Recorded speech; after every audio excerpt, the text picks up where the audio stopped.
오늘 우리에게 주신 하나님의 말씀은 구약 성경 여호수아서 3장 1절에서 14절까지 말씀입니다.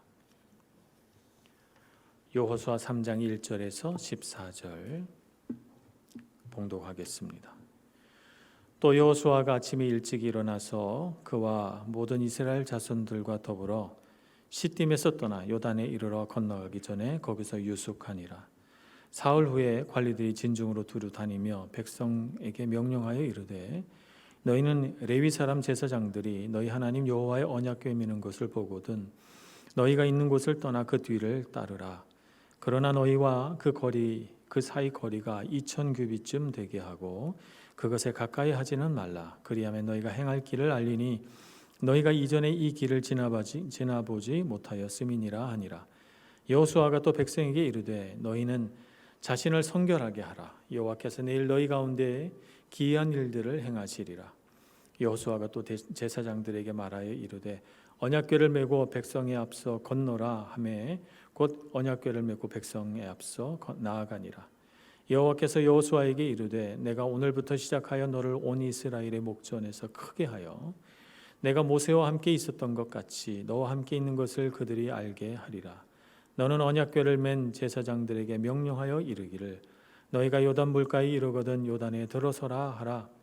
여호수아가 이스라엘 자손에게 이르되 이리 와서 너희의 하나님 여호와의 말씀을 들으라 하고 또 말하되 살아계신 하나님이 너희 가운데 계시사 가나안 족속과 헷 족속과 히위 족속과 브리스 족속과 기르가스 족속과 아모리 족속과 여부스 족속을 너희 앞에서 반드시 쫓아내실 줄을 이곳으로서 너희가 알리라.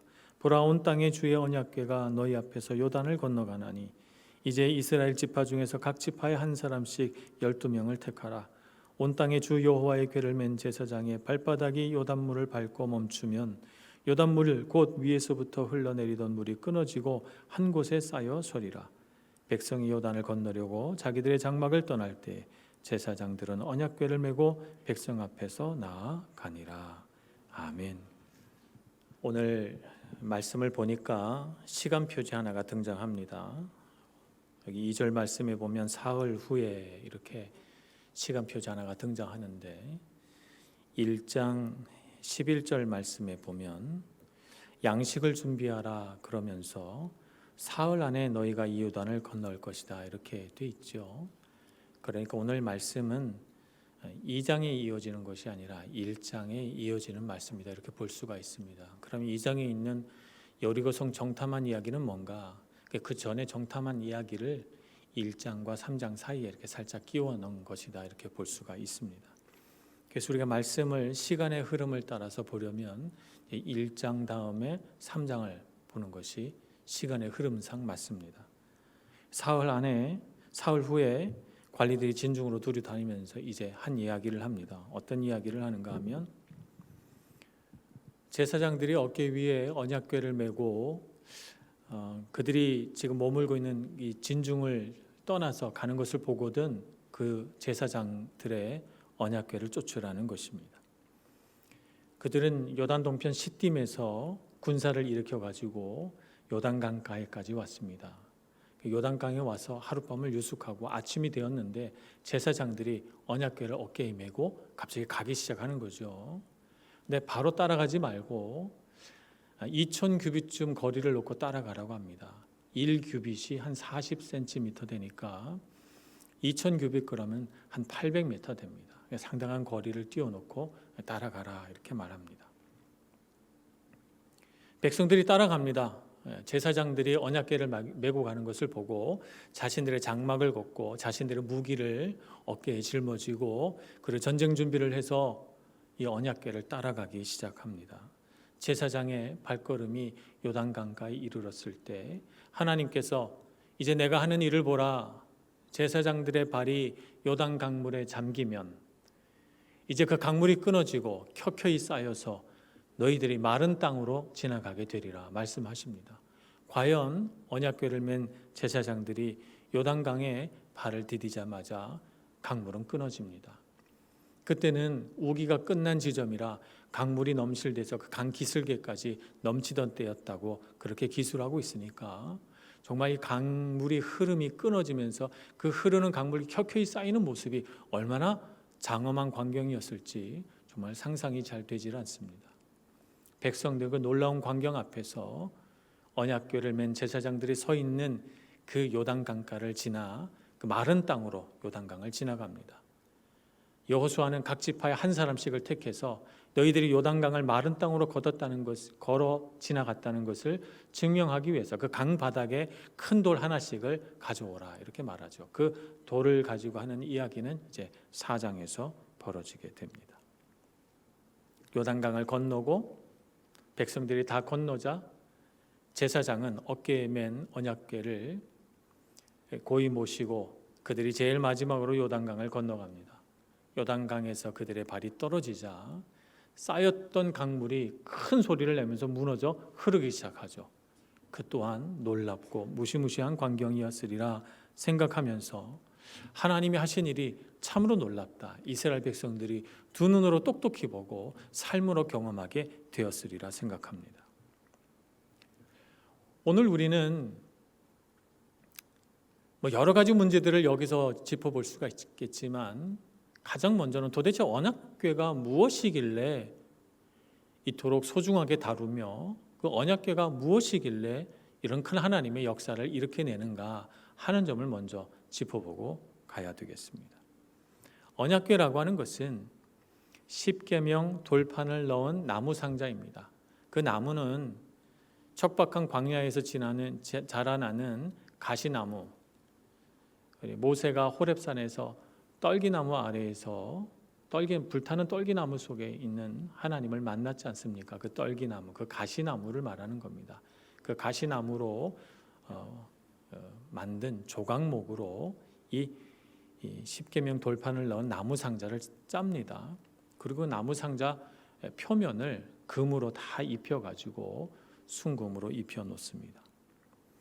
그리고 덮개를 덮는데 돌판을 넣고 십계명 돌판을 넣고 그 덮개를 덮는데 그 덮개 이름을 속죄소다 이렇게 말합니다. 그 덮개도 또한 조각목으로 짜고 그 조각목 위에 금을 입혀서 그 조각목 위에다가 순금으로 천상의 생물이라고 일컬어지는 그룹 두 마리를 날개를 편 채 조각해서 서로 마주보게 해 놓습니다.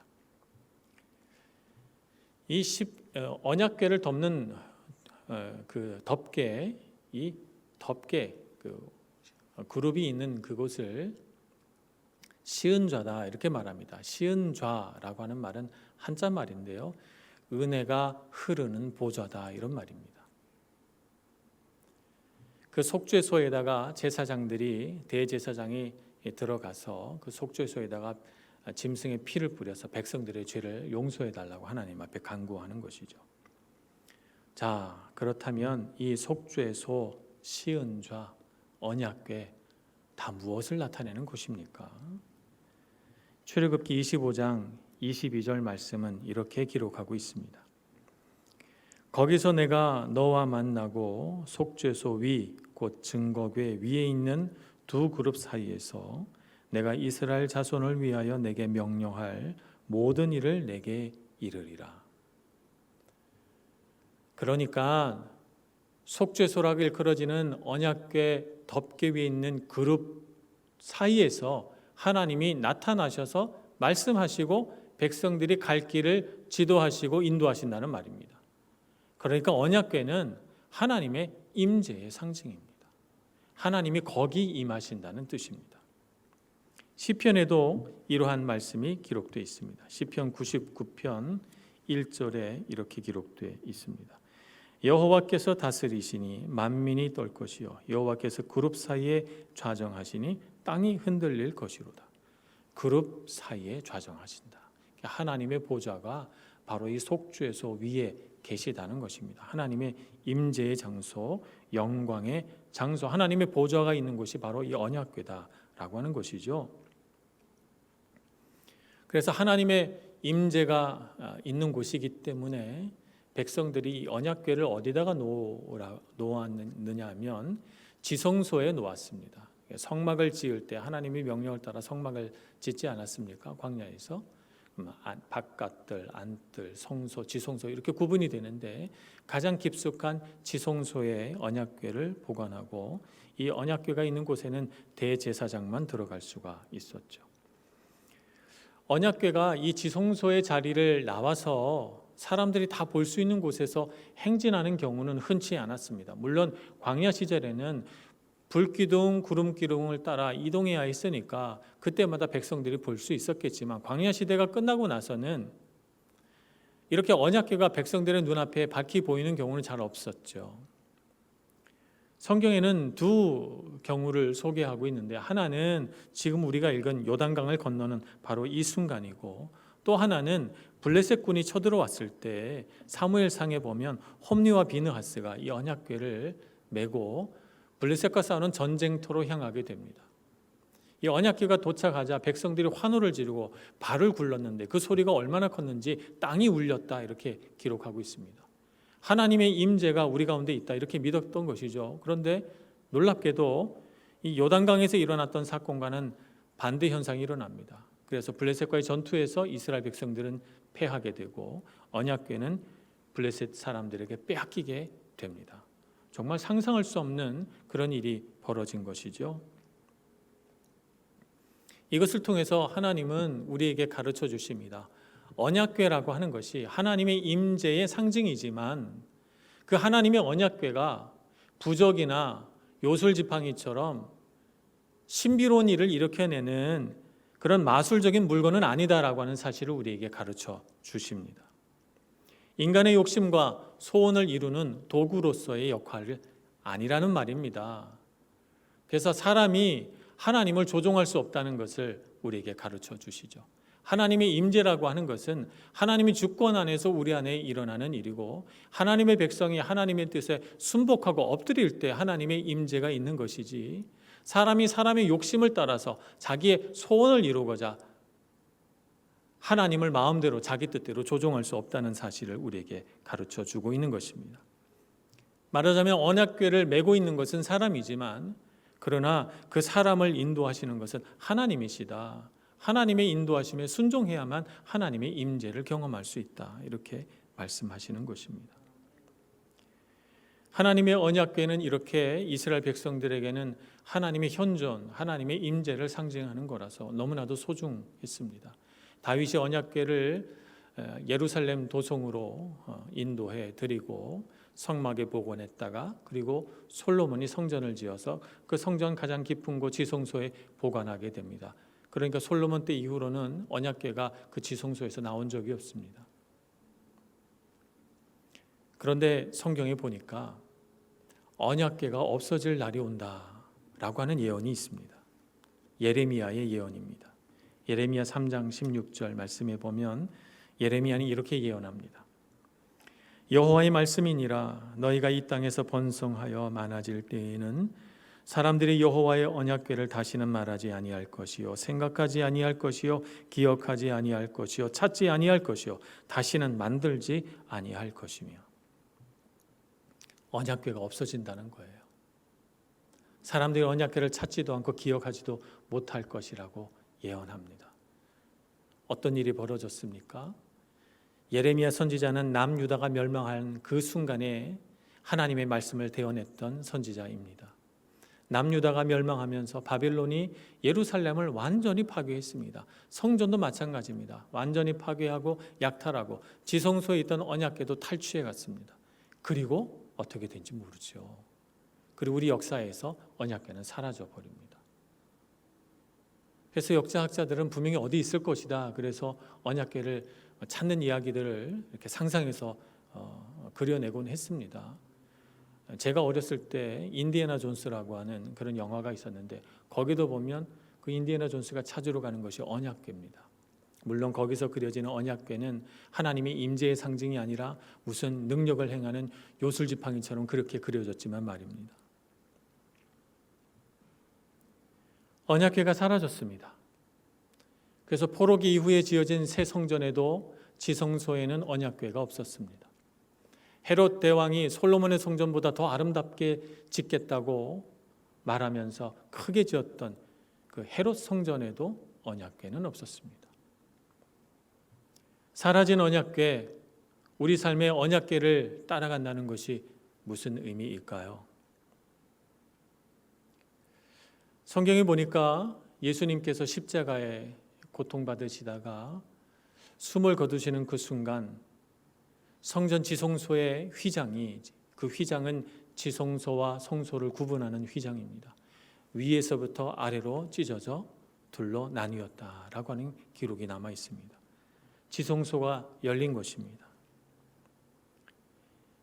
히브리서 9장 11절 12절 말씀은 예수님께서 우리의 대제사장이 되셔서 지성소를 여셨다, 이렇게 우리에게 말씀합니다. 히브리서를 보겠습니다. 9장 11절 12절 말씀입니다. 그리스도께서는 장래 좋은 일의 대제사장으로 오사 손으로 짓지 아니한 것 곧 이 창조에 속하지 아니한 더 크고 온전한 장막으로 말미암아 염소와 송아지의 피로 하지 아니하고 오직 자기의 피로 영원한 속죄를 이루사 단번에 성소에 들어가셨느니라. 이전에 있던 지성소와 이전에 있던 언약궤는 사람의 손으로 지으신 거지만, 그러나 예수님은 손으로 지은 곳으로 하지 않고 자기 몸을 바쳐서 자기 피를 흘림으로써 모든 만백성의 죄를 사하시고 단번에 성소에 들어가셨다. 오늘 성경은 그렇게 기록하고 있습니다. 지성소에 들어가셔서 그분이 우리의 지성소가 되어 주셨습니다. 신약시대의 언약궤는 무엇인가? 신약시대에 하나님의 임재가 있는 곳은 어디인가? 바로 예수님의 십자가 아래입니다. 그분의 핏방울이 떨어진 곳, 그분이 우리 모든 사람들의 죄를 사하기 위하여 피를 흘리신 그곳, 그곳이 바로 우리의 지성소요, 우리의 언약궤가 있는 곳입니다. 하나님의 임재는 바로 그곳에 있는 것입니다. 그 옛날 여호수아 시대에 제사장들이 어깨에 언약궤를 메고 요단강을 건넜습니다만, 오늘 신약 시대 우리가 건너야 할 요단강 앞에서 우리는 언약궤 대신 십자가를 지고 건너갑니다.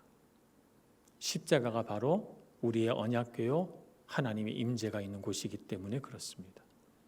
누구든지 나를 따라오려거든 자기 십자가를 지고 나를 따를 것이니라. 주님께서 우리를 그렇게 부르셨는데, 십자가는 고통이고 괴로움이고 눈물이고 벗어버려야만 하는 무거운 짐이 아니라 바로 하나님의 임재가 있는 곳이요, 우리에게 주신 거룩한 언약궤인 것을 알고 주님께서 지신 십자가 우리도 힘이 있게 지고 주님 뒤를 따라가야 되겠습니다. 우리는 그의 대속 죽음을 통해서 지성소로 나아갑니다. 그래서 히브리서 4장 16절에 이렇게 기록하죠. 그러므로 우리는 긍휼하심을 받고 때를 따라 돕는 은혜를 얻기 위하여 은혜의 보좌 앞에 담대히 나아갈 것이니라. 은혜의 보좌, 주님께서 앉아 계신 그 거룩한 보좌 앞에 우리가 담대히 나아갈 수 있는 능력이 어디서 옵니까? 우리가 예수 그리스도의 십자가 보혈을 믿고 그 십자가 지고 있기 때문에 그 은혜의 보좌 앞에 담대히 나아갈 수 있는 것이죠. 주님께서 우리를 위하여 피를 흘리시고 지성소의 문을 여셔서 주님이 지성소가 되어주시고 주님이 하나님의 임재를 이끌어 주시는 주님이 되셨기 때문에 담대히 나아갈 수 있는 것입니다. 그러므로 오늘 우리의 언약궤는 십자가인 줄 알고 주님이 십자가 지고 주님 뒤 따라가시는 여러분들 되시길 축복합니다. 이스라엘 백성들은 언약궤를 메고 요단강에 섰습니다. 이제 강을 건너갑니다. 그러고 보니 요단강을 건너는 사건과 더불어 우리에게 또 하나의 사건이 생각납니다. 애굽 땅을 탈출할 때 홍해를 건넜던 사건이죠. 똑같이 물과 관련된 사건입니다. 애굽 땅을 탈출할 때 그들의 마지막 장애물은 홍해였습니다. 홍해를 하나님께서 갈라주시고 그 홍해를 마른 땅을 만들어 주셔서 그 땅을 홍해를 걸어서 건너갑니다. 그렇게 함으로써 애굽 땅에서 그들이 지내왔던 노예 시대를 끝냅니다. 노예 시대는 홍해 지나면서 끝난다. 이것이 하나님의 뜻이죠. 요단강을 건넙니다. 가나안 입성을 하기 위하여 마지막 장애물이 뭡니까? 요단강입니다. 요단강을 건너야 가나안 땅에 들어갑니다. 가나안 땅을 가기 위하여 요단강을 하나님께서 열어주시면서 그 땅을, 요단강을 마른 땅을 만들어서 건너가게 하시면서 이스라엘 백성들아, 광야 시대는 여기서 끝난다, 이렇게 말씀하고 있는 것입니다. 바다와 강을 가르치는 하나님의 능력을 눈으로 보고 그들의 삶으로 체험하면서 이스라엘 백성들이 느끼게 된 것은 이거 한 가지입니다. 하나님이 나와 함께 하시는구나. 내 삶에 어떤 장애물이 있어도 하나님은 갈라주시는구나. 이렇게 하나님이 나와 함께 하시니 내가 두려울 것이 없구나. 홍해를 건너서 이스라엘 백성들이 자유를 얻게 되었을 때 그들은 한 번도 살아보지 못한 자유인의 삶을 살아야 했어요. 노예로 평생을 살아본 사람은 자유인으로 산다는 것이 굉장히 두려운 일입니다. 영화 쇼생크 탈출이라고 하는 영화를 보니까 모건 프리만이 연기한 그 배우가 평생을 감옥에서 지내다가 이제 가석방을 받아서 나왔는데 마트에서 일하게 됐어요. 근데 화장실에 갈 때마다 지배인에게 물어보는 거예요. 저 화장실 가도 됩니까? 지배인이 나중에 딱하다는 듯이 이렇게 말합니다. 제발 이제 그만 물어보라고. 화장실 가고 싶으면 가시라고. 나한테 물어보지 말라고 그렇게 말합니다. 평생을 화장실 가는 것도 물어보고 살아왔기 때문에 이 모건 프리만은 자유인으로서 자기 스스로 결정한다는 것이 너무 두렵고 힘든 일이었어요. 정말 우리는 상상할 수 없는 일입니다만. 그래서 모든 것을 자기가 결정하고 자기가 선택해야 된다는 이 무시무시한 현실 앞에서 그분의 입장에서 제가 얘기를 하는 것입니다. 진짜 무시무시한 건 아니지만 너무나도 마음이 두려워요. 그래서 자기 숙소로 돌아와서 목을 매 죽으려고 하죠. 노예 시대를 살아온 사람들은 자유인으로 살아간다는 것이 쉬운 일은 아닙니다. 그러나 하나님께서 홍해를 건너 자유인으로 살아갈 믿음의 용기를 주십니다. 내가 홍해물을 갈랐다. 내가 너희에게 자유를 주었다. 그러니 진정한 자유인으로 살아가거라. 백성에게 가르쳐 주신 것입니다. 이 요단강을 건너갑니다. 약속의 땅을 주셨습니다. 그 땅을 정복해 나갈 때 그들은 한 번도 경험하지 못한 새로운 삶을 경험할 것입니다. 그들은 날마다 전쟁을 할 것이고 그 땅의 주민들을 쫓아내고 우상이 섬겨지던 그 땅에서 하나님을 예배하는 새로운 삶을 개척해야 됩니다. 한 번도 살아보지 못한 삶이에요. 그 삶을 살아가도록 하기 위해서 하나님은 요단강을 끊어지게 만드시고 그들에게 내가 너와 함께한다. 그러니 믿음의 용기를 내거라. 새로운 삶을 살아가거라 라고 말씀하고 있는 것입니다. 언약궤가 있는 그 땅 요단강을 건너서 새로운 땅 약속의 땅으로 나아가며 하나님의 약속을 성취합니다. 우리도 하나님의 임재를 경험하는 삶을 살아야 되겠습니다. 하나님의 역사가 우리 삶의 증거가 되어야 되겠습니다. 하나님이 나와 함께 하시다라는 증거 말입니다. 그래서 여러분의 삶에 요단강을 건너가시기를 바랍니다. 새로운 삶을 시작하시기를 바랍니다. 새로운 삶을 시작하기 위해서 우리가 가장 먼저 해야 할 일은 오늘 여호수아가 백성에게 말한 것처럼 성결하게 해야 됩니다. 오늘 여호수아 3장 5절은 여호수아가 백성들에게 명령한 명령을 기록하고 있습니다. 또 백성에게 이르되 너희는 자신을 성결하게 하라. 여호와께서 내일 너희 가운데 기이한 일들을 행하시리라. 하나님의 임재의 역사, 하나님의 함께하심의 역사를 경험하려면 우리가 우리 자신을 구별해야 됩니다. 구약 성경 율법에 따르면 성결하게 하라는 것은 구약 율법으로 정해져 있습니다. 가장 먼저는 옷을 빨아야 합니다. 새 옷을 입어야 됩니다. 몸을 씻어야 합니다. 목욕을 해야 되는 것이죠. 부정한 행동을 하지 말아야 합니다. 삶을 절제해야 됩니다. 남자 같은 경우에 여자와 동침하지 말라라고 하는 구체적인 규정까지 있을 정도입니다. 그래서 성결한 삶을 다 갖추어서 그 순간 요단강을 건너는 그 순간을 맞이하라는 것입니다. 구약 성경에서는 이렇게 사람의 외적인 성결을 중요시하게 여겼습니다만 신약 시대에 와서는 예수님은 외적인 정결, 외적인 성결보다는 마음의 성결을 더 중요하게 여겼습니다. 그래서 예수님의 제자들이 정결 예식을 거치지 않고 음식을 먹는 것을 보고 바리새인들이 비난했을 때 예수님이 이렇게 말씀하셨죠. 사람이 입으로 들어가는 것이 사람을 더럽게 하는 것이 아니라 사람의 마음에서 나오는 그것이 사람을 더럽게 한다고 했습니다. 그래서 예수님은 무엇을 강조하셨냐면 사람의 마음의 동기에서부터 정결해야 된다, 성결해야 된다, 이렇게 말씀하셨습니다. 이 마음이 정결한 것은 사람은 모릅니다. 하나님만 아십니다. 사람의 마음이 하나님 앞에서 구별되게 정결한지 아닌지 사람이 어떻게 합니까? 하나님만 아시죠. 하나님 앞에 바로 서라는 말입니다. 마음을 씻어야 되겠습니다. 예수 그리스도의 피로 우리의 마음을 씻어야 되겠습니다. 주님 뜻대로 살지 못했던 우리의 어리석은 마음과 생각들, 내 고집과 완악함을 예수 그리스도의 보혈로 씻어야 되겠습니다. 익숙한 내 삶의 습관들, 그래서 나로 하여금 하나님의 백성으로 살지 못하게 내 삶을 늘 발목 잡았던 그 모든 옛 습관들을 예수 그리스도의 보혈로 씻어야 되겠습니다. 그리고 주님의 보혈을 내 삶으로 받아들여야 합니다.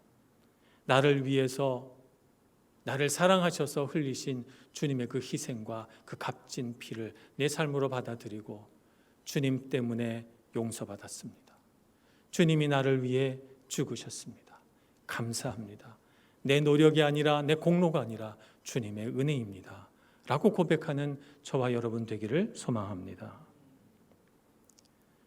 이렇게 해야지만 우리 마음이 씻겨지고 우리 마음이 십자가를 통과해야지만 하나님 앞에 바로 설 수 있습니다. 로마서 8장 33절 34절에 이렇게 말합니다. 누가 능히 하나님께서 택하신 사람들을 고발하리요. 의롭다 하시니는 하나님이시니 누가 정죄하리요. 예수님의 보혈로 마음을 깨끗하게 씻은 사람은 악한 사단의 참소와 정죄로부터 벗어납니다. 우리 마음속에 죄책감이 우리를 누르고 우리가 좋은 사람 아닌 것처럼, 우리가 마치 죄악으로 인하여 벌받을 사람인 것처럼 악한 사단이 끊임없이 우리의 연약함을 하나님 앞에 고발하고 참소해도 우리는 예수 그리스도의 보혈로 씻겨진 존재이기 때문에 우리는 그 고발에 넘어지지 않습니다. 하나님 앞에 자랑스러운 아들, 딸로 주님께서 구별해 주신 하나님의 백성으로서 정체성을 가지고 살게 되는 것이죠. 그래서 우리는 십자가를 통과합니다. 예배할 때 주님의 십자가를 통과합니다. 그래서 저 거룩하고 성결한 하나님의 백성이 되어 주님을 예배합니다. 우린 기도할 때 십자가를 통과합니다. 주님 앞에 우리 모든 죄를 고백하고 주님의 보혈로 씻어달라고 요청합니다. 다 씻고 주님 앞에 거룩한 하나님의 자녀로 기도합니다. 우린 찬양할 때 십자가를 통과합니다. 주님의 거룩한 보혈로 우리 마음을 씻어달라고 요청드리고 하나님의 자랑스러운 아들, 딸로서 주님을 찬양합니다. 가장 아름다운 찬양을 주님 앞에 드리는 것이죠. 그래서 여러분, 거룩하게 구별된 하나님의 자녀로서의 삶을 살아가시길 축복합니다. 이것이 우리가 살아가야 할 새로운 삶입니다. 새로운 삶을 시작한다는 것은 예수 그리스도의 십자가 은혜, 새로운 삶인 것입니다. 새로운 삶을 시작하기 위하여 마음을 씻으시고 십자가 은혜를 충분히 누리시는 여러분들 되시길 축복합니다. 새로운 삶을 시작하려면 언약궤를 따라가야 합니다. 언약궤를 따라가라는 말씀은 하나님의 임재를 추구하라는 말씀과 같은 말입니다. 하나님의 임재 가운데 기쁨이 있고 소망이 있고 힘이 있습니다. 성령의 감동이 있습니다. 그래서 우리는 어느 자리에 있어든지 하나님의 임재를 추구해야 됩니다. 찬양할 때도, 예배할 때도, 봉사할 때도, 헌신할 때도, 전도할 때도 우리는 항상 하나님의 임재를 추구해야 됩니다.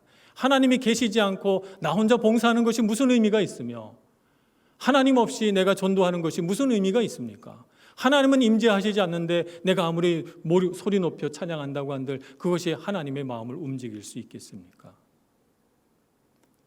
우리는 무슨 일을 하든지 하나님의 임재를 추구해야 됩니다. 우리 마음속에 감격과 기쁨이 있어야 됩니다. 우리 마음속에 기쁨과 감격이 있으려면 성령 안에서 해야 됩니다. 성령의 감동이 있어야 되는 것이죠.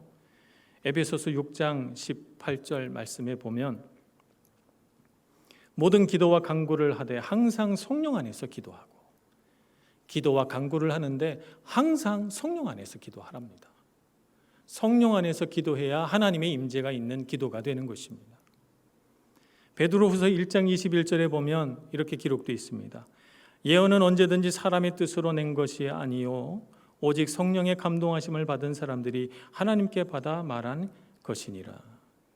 그러니까 성경에 있는 모든 말씀들은 성령의 감동하심을 받은 사람들이 하나님의 뜻으로 하나님께 받아서 말한 것입니다. 그걸 기록한 것이 성경이죠. 성령의 감동으로 쓰여진 성경을 성령의 감동 없이 어떻게 해석할 수 있겠습니까? 성령의 감동으로 기록된 하나님의 말씀을 성령에 감동되지 않은 채 어떻게 그 의미를 깨달을 수 있겠습니까? 그러니 여러분, 성경을 볼 때도 성령께 기도해야 됩니다. 우리 안에 감동을 주시고 깨달음을 주시고 이것이 하나님의 음성으로 들려지도록 성령으로 역사해 달라고 말입니다. 오늘날 많은 사람들이 세상에 뒤처지지 않으려고 합니다. 세상이 너무 빨리 변하니까요. 세상에 발맞춰 가야 되겠다. 조금 더 욕심을 낸다면 세상보다 좀 앞서가고 싶다. 이런 생각들을 많이 합니다. 그러나 우리는 다르게 생각해야 됩니다. 세상에 발맞춰 가려고 하기보다 하나님의 임재를 추구하는 삶을 살아가시길 축복합니다. 세상을 따라가면 세상은 우리를 비교하고 경쟁시켜서 우리의 마음을 낙심하게 만듭니다. 그러나 하나님의 임재를 따라가면 하나님의 역사가 나타납니다. 하나님의 임재를 따라가면 내 인생이 내 능력으로 사라지는 것이 아니라 하나님의 능력과 하나님의 인도하심으로 사라지는 것이라고 하는 사실을 깨닫게 됩니다. 그래서 연약한 내 힘을 의지하지 않고 능하시고 전능하신 하나님의 팔을 의지하기 때문에 우리 안에 자신감이 생깁니다. 하나님께서 함께 하시니 두려울 것이 없죠. 이것이 우리가 가진 영적인 자신감입니다. 여러분, 이 자신감으로 새 시대를 열어가시기를 바랍니다. 여러분 인생의 새 인생을 열어가시길 바랍니다. 우리 신앙의 장애물을 걷어내겠습니다. 하나님의 임재로 우리의 어깨맨 우리의 새 언약궤 십자가 보혈로 말입니다. 죄와 사망의 권세를 뿌리쳐야 되겠습니다. 우리를 누르고 우리를 사로잡고 있는 모든 옛 습관들을 다 벗어버리고 새 시대를 열어가야 되겠습니다. 새로운 피조물로서 하나님께 부름받으신 새로운 사람으로서 새 아담으로서 새 하와로서 살아가시는 여러분들 되시고, 오늘 이 시대가 요구하는 것 때문에 고통받지 마시고 내 삶에 하나님의 임재가 있는가, 하나님이 정말 나와 함께 하시는가를 두 눈을 똑똑히 뜨고 바라보시면서 언약궤와 함께 걸어가시며 요단강을 건너 약속의 땅을 성취하시는 여러분 모두가 되시길 축복합니다. 기도하겠습니다. 자비하신 하나님, 우리에게 하나님의 은혜를 덧입혀 주옵소서. 우리의 눈은 늘 세상을 향하여 세상이 따라가는 대로 세상의 물결에 휩쓸려 따라가곤 합니다. 주여, 우리를 용서하시고 우리로 하여금 다시금 예수 그리스도 십자가 아래 머물게 하셔서 그분이 흘리신 보혈로 하나님의 놀라운 구원을 맛보게 해주시고 하나님의 임재 가운데 믿음의 용기를 내는 저희들 되게 하여 주옵소서. 세상에 뒤처져 따라가려고 발버둥치는 인생이 아니라 하나님의 임재를 추구하여 세상보다 앞서가는 저희들 되게 해주시고 세상을 하나님의 선한 뜻대로 인도해 갈 줄 아는 영적인 용사들이 될 수 있도록 은총 베풀어 주옵소서. 예수님의 이름으로 기도합니다.